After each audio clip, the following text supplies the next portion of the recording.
መስቀሉ ጌታን የተሸከመው ለ3 ሰዓት ነው። 9 ወር በ5 ቀን ከማህፀኗ የተሸከመችው እናቱ ተአምር አደረገች ቢባል ይደንቃችኋል? እኔ በጣም አንድ ነገር ልንገራችሁ ክርስቲያኖች፣ በእመቤታችን ዙሪያ ተአምር ተደረገ ብላችሁ አትደነቁ። እሷ ራሷ ተአምር እኮ ናት። እሷ ራሷ ብቻዋን የምታረገው ነገር አይደለም። እሷ ተአምር ናት እኮ። ረሳችሁት እንዴ? ትንቢተ ኢሳይያስ ምዕራፍ 7 ቁጥር 14 ላይ እኮ ድንግል በድንግልና ጸንሳ በድንግልና ትወልዳለች፣ ስሙንም አማኑኤል ትለዋለች። ትርጓሜውም እግዚአብሔር ከኛ ጋር ሆነ ብቻ እኮ አይልም። እነሆ እግዚአብሔር የዘመኑ ፍጻሜ በደረሰ ጊዜ ምልክት ይሰጣችኋል ነው። እስኪ ምልክት ይሰጣችኋል በሉ።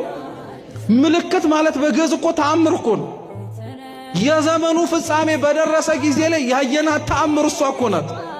ሌላ ነገር አትፈልጉ ክርስቲያኖች፣ እውነቴን እንምላችሁ። እሷ ራሷ ተአምር ናት። እሷ ልታደርገው ስለምትችለው ነገር ታስባላችሁ? እሷ ራሷ